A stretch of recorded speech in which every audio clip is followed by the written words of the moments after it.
People first organizations will win in the future of work. Your only real asset is your people. We all want purpose-driven work.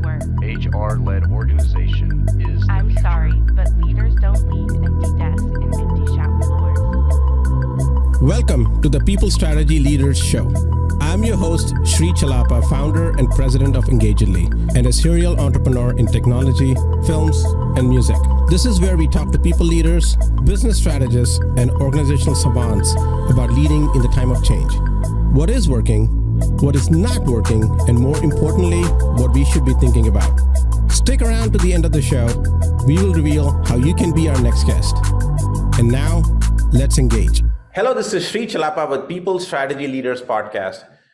Today, I have Kurt as a popular keynote speaker, podcast guest, and author on high-achieving servant leadership. Kurt wants to help people and create environments where people can flourish as themselves. He has appeared on national television shows and periodicals, including Wired, TechCrunch, Thrive Global, USA Today, Business to Community, WGN Radio, NBC, ABC, and at the White House.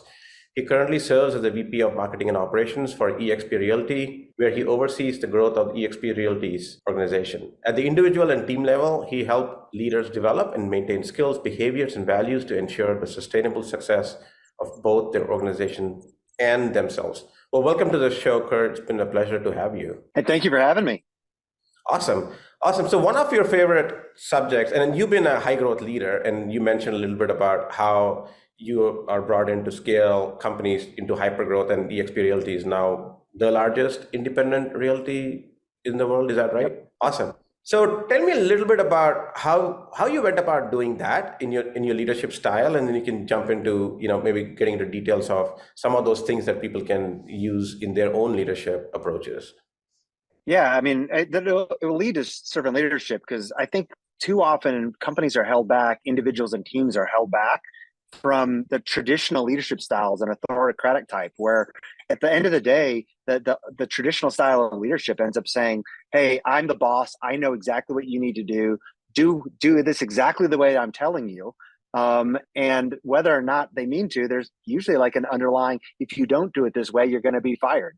Now, some people don't, say that in a nicer way, but like, as a leader, as the boss, as the team lead, you may be better at doing any job than everybody in your team. But if you want to scale, you have to get out of the business. And so that type of leadership it holds down teams, but definitely holds down companies from scaling. I mean, I've been part of taking a fair number of companies, from tens of millions to hundreds of millions and even billions of dollars of sales. And it's like, you can't do that unless you're figuring out a way to multiply yourself.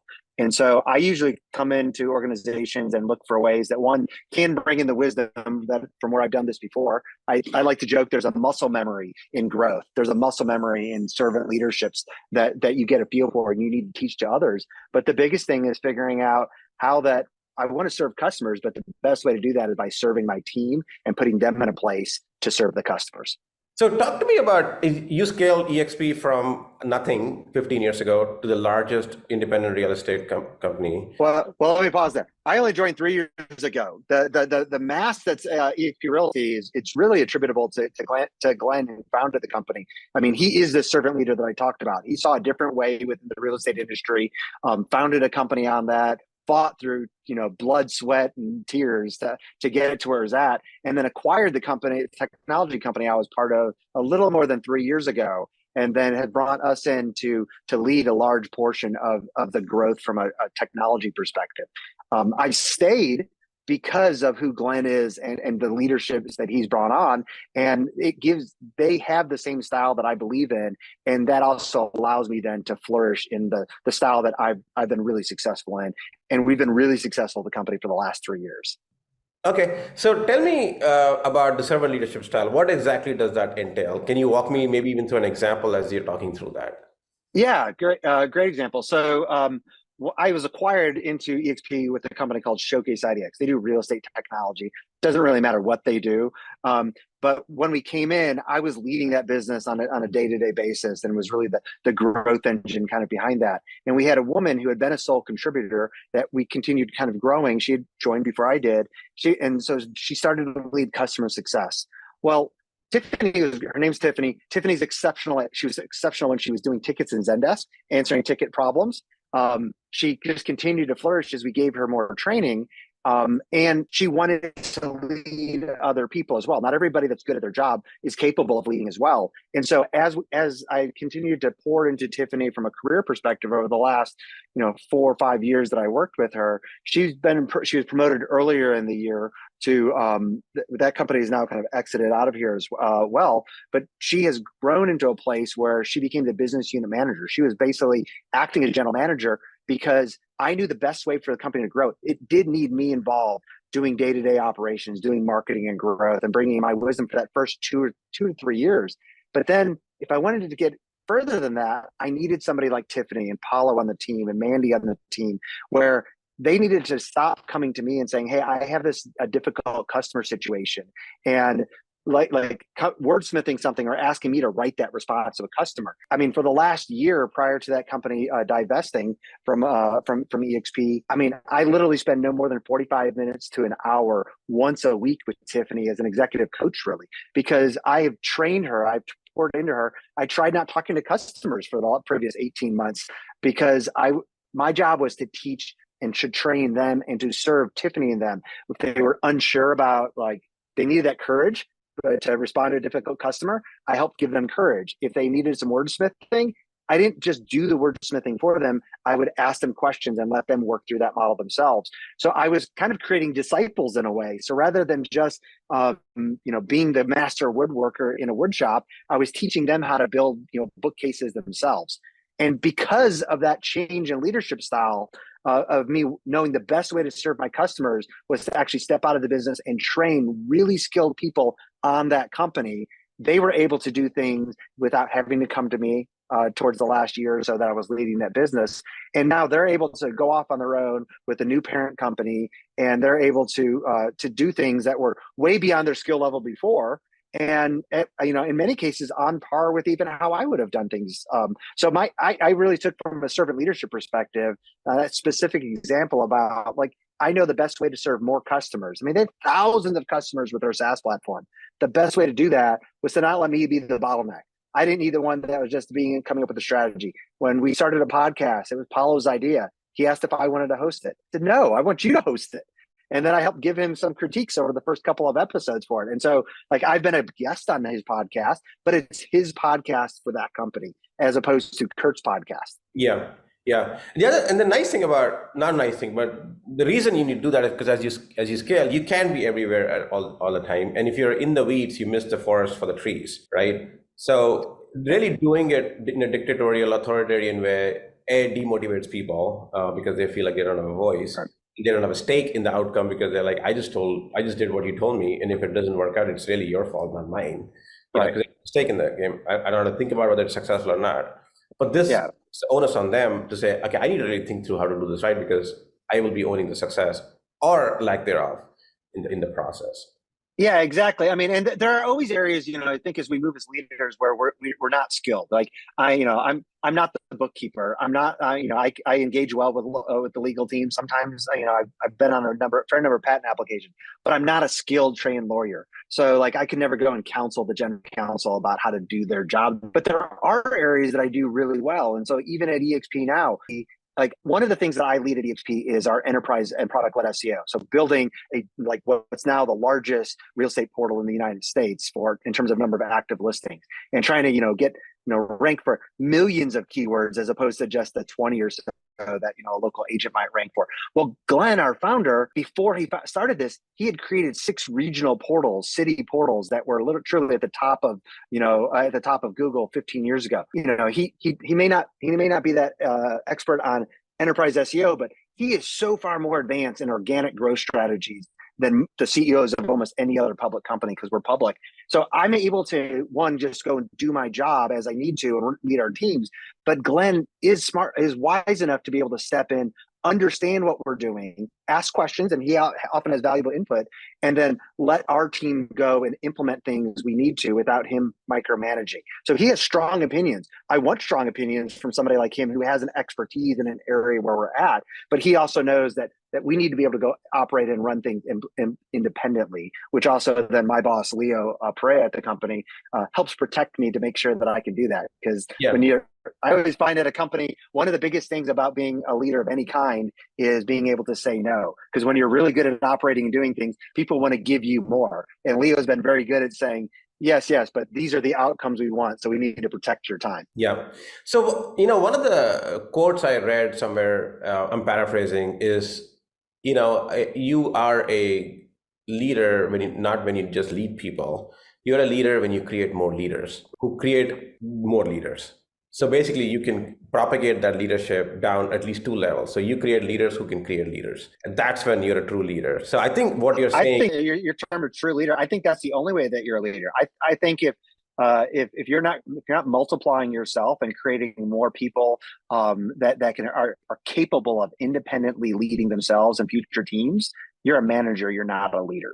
And so you may be really good at things, but I mean, I think that's where you look back over time. People that have been really successful at super large companies. I mean, you go decades ago, like I think it was Ford Motors, Lee Iacocca was really good, transformed that company and growth. But when he stepped out of the organization, things just started to descend for the next 10 years or so. Was he wise? Yes. Was he really good? Yes. But he didn't multiply himself in the way that you would want at so many companies. But yet, if you look at somebody like a Cheryl Bachelder, she was the president, the turnaround CEO for Popeye's Louisiana Kitchen, a public company, but literally a franchise model for restaurants. If you look back at the people that came out of that organization, there wasn't just 1 or 2 people that have been successful and have led major organizations and teams. There were 50 of them that now, if you look back to where they go, they're doing what she did. They're teaching people how to lead differently. They're finding success. They're failing as well, but they've risen in their career because of her. It really much a higher success rate than at other companies. Yeah. So servant leadership is obviously it's not a new concept. People have been talking about for decades. Where do you think people fail to grasp that it is an important approach that they should take? Like, why is it not more popular around there? We see a lot more autocratic or opinionated leaders than we see servant leaders, to be honest. And I don't know if it's a question of maybe ego or humility, or is it just that they can't get it out of their head that they're not always the right, people that have all the answers. I'd like to understand your perspective on that. Yeah, I have a couple different thoughts on it, really, too. The one is, I mean, I think there is a humility. A lot of times the servant leaders that I know, they're not the ones that go and shout their praises as much. And so that's, you're not going to see them doing as many TED Talks and stuff about their background. But I think the bigger thing is, if you go pick up the average book on servant leadership, it doesn't scream business operations to you. It doesn't scream growth.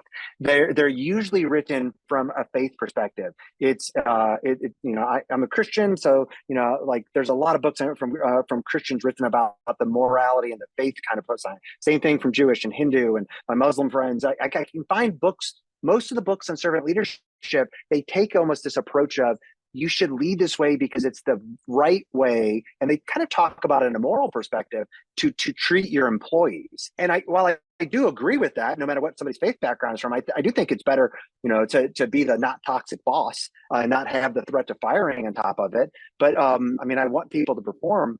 But I've been part of more than 60 acquisitions at this point. And I can go through and say, look, if I come into a new organization, I can almost ahead of time, like I won't go into an organization that's leading autocratically, because we're never going to get the hyper growth scale that now I'm part of a second company doing that. We're never going to see the massive growth that's led to so many of the acquisitions that I've been part of, because that boss just can't replicate themselves. You can't do it repeatedly in the autocratic style. So there's only really 2 books that I know of that actually even kind of approach like this servant leadership from the business perspective. And so I like to use the term high achieving servant leadership, because it does separate itself a little bit just from the pure servant leadership definition, that you can go back through history around the world and find that. But I want to be very clear. If you want to grow your business, whether you're a 15-person electrical company or you're a SaaS company doing $200 million a year, the best way to grow is starting to adopt a servant leadership approach, because that's the easiest way to unlock growth going forward. And just from my experience. Yeah. Okay. And I'm just going to play the devil's advocate here. What are some of the pitfalls or drawbacks of servant leadership that could come and bite you later. People think that they have to be nice at the expense of growth. And so I kind of like to look at things as, I think about my personal relationships, my friend, my wife. If you're too strong in truth when somebody's not performing, or something not the way you like, well, that's bad. That's bad for the relationship. So you always have to have truth and love, or you could say truth and grace together as you come out with that. And so, but I think a lot of times, there's nothing wrong with some of these books that have been written about servant leadership. There's great things from coming at those from a faith perspective, but you have to remember there's two things that we hear from a lot of different faith perspectives and approaches to servant leadership, even without faith, is there's peacemakers and there's peacekeepers. Well, those are two very different things. A peacekeeper says, look, we don't want to have conflict within the organization. A peacemaker says that there's no way to avoid conflict. The best way to make sure that we will have peace and a good relationship, Sri, is to have healthy conflict. If you and I come to a fork, we're hiking, and there's two business choices, and we can go left or we can go right, well, we can either have that discussion now. You might have a very strong opinion that we should go left, and I think we should go right. Well, we can either have that opinion now, or one of us could force the discussion and say, or force it and just say, well, we're going to go my way. And then 6 months down the line, when it doesn't go the way, and then if we followed my path, you could come back 6 months later and you'd have turmoil and be like, see, I knew we should have gone the other direction. Well, that's bad for our relationship. There's much higher conflict at that time. But yet so many companies, I think, end up wanting to just keep it peaceful all the time at the expense of bringing up difficult topics. One of the things I love about the team that just left our company was, as they've now been spun out, I hired for this. I wanted people that, one, believed in healthy conflict, as we just talked about, and I wanted people that had strong opinions, but they held them loosely.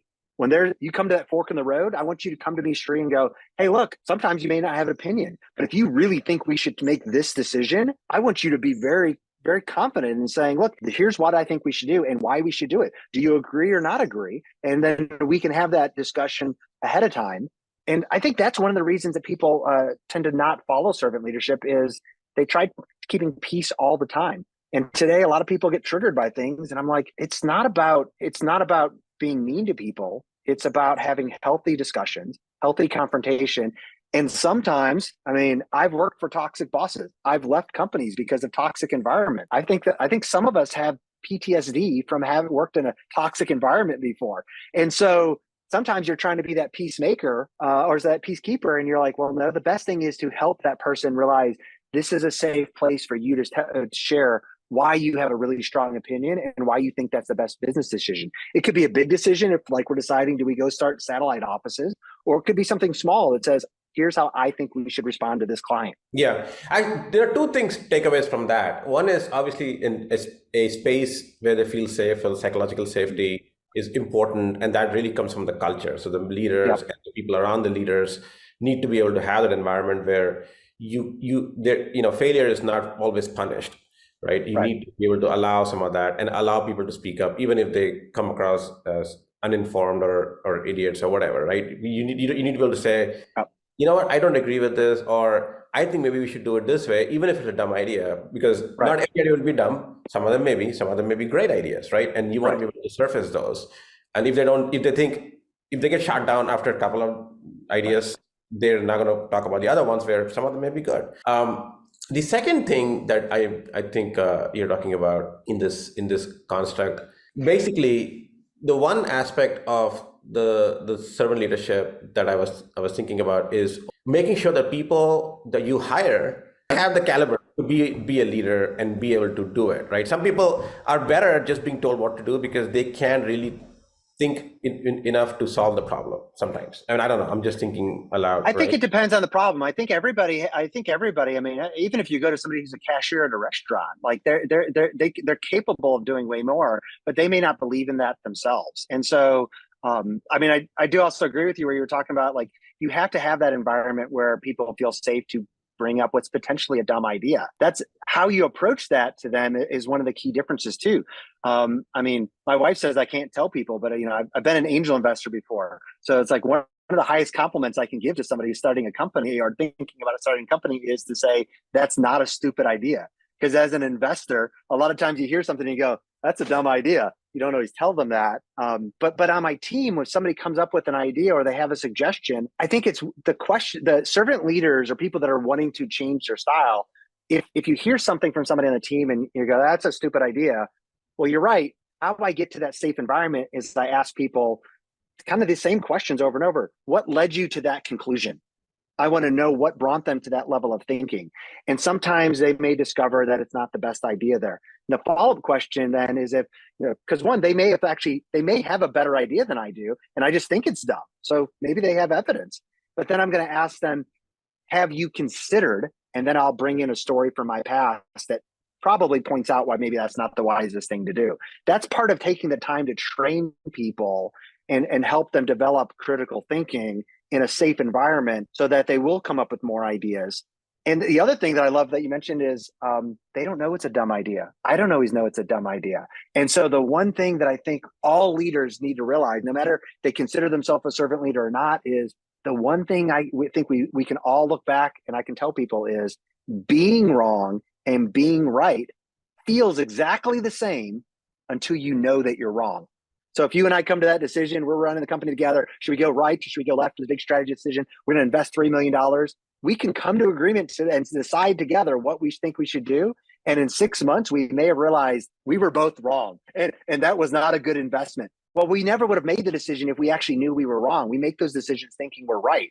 And so helping up the people on our team and even ourselves realize I might not actually be right about this. That's a key thing to remember. Yeah. Also let the other person understand the psychological safety was one aspect. The other thing is you really, if you step back and have the discussion, you understand that you both want the same outcome. You both want success. It's not like you want something and they want something. Then there's misalignment completely.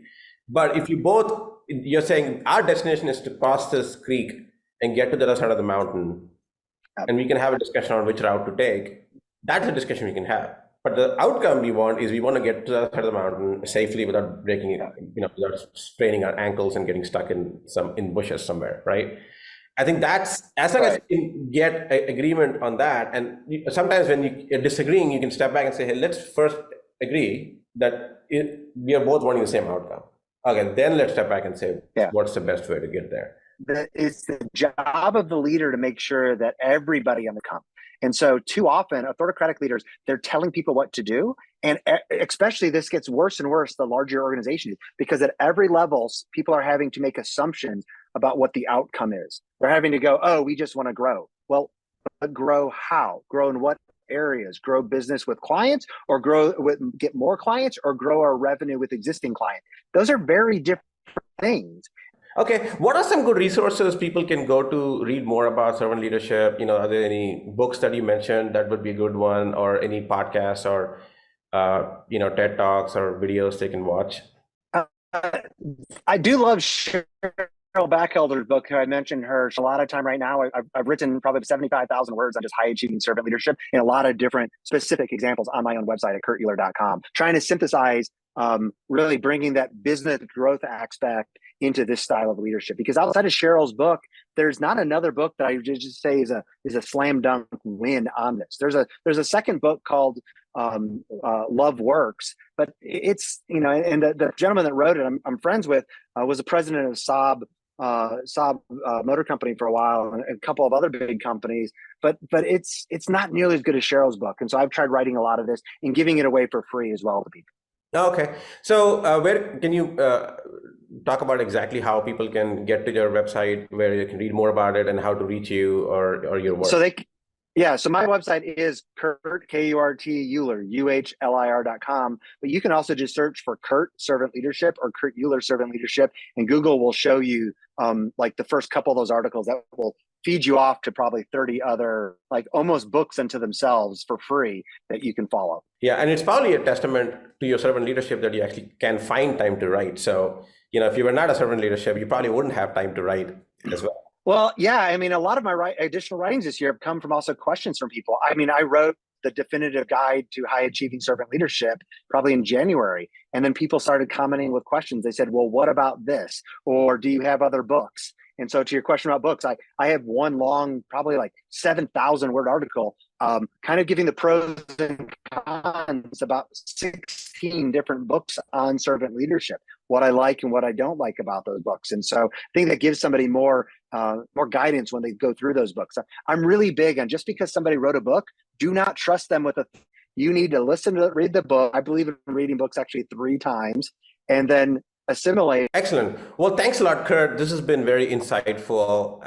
I really enjoyed having this discussion. I've read a lot about servant leadership, and I've talked to a few people who talk about this, but I haven't gone into the depth like we did on this on this recording. So I really appreciate your time and being on my show. Oh, well, thank you for having me. I mean, I appreciate you bringing me on, but I also appreciate you looking at the people and the operations bit of this so much, because it takes somebody like you to really help organizations take this new information and kind of do something with it. Yeah. Thank you. Thank you.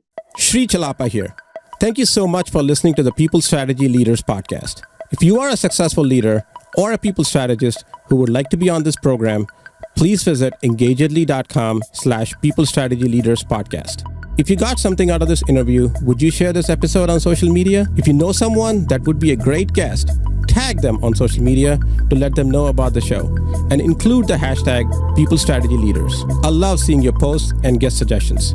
We are regularly putting out new episodes and content. To make sure you don't miss any episodes, go ahead and subscribe. Your thumbs up, ratings, and reviews go a long way to help promote the show and mean a lot to me and my team. Want to know more? Follow me on LinkedIn and Twitter @Sri Chellappa. Thanks for listening. We will see you next time. And thank you to Patrick Ramsey, sound engineer at Kalinga Production Studios, for recording and mixing this show.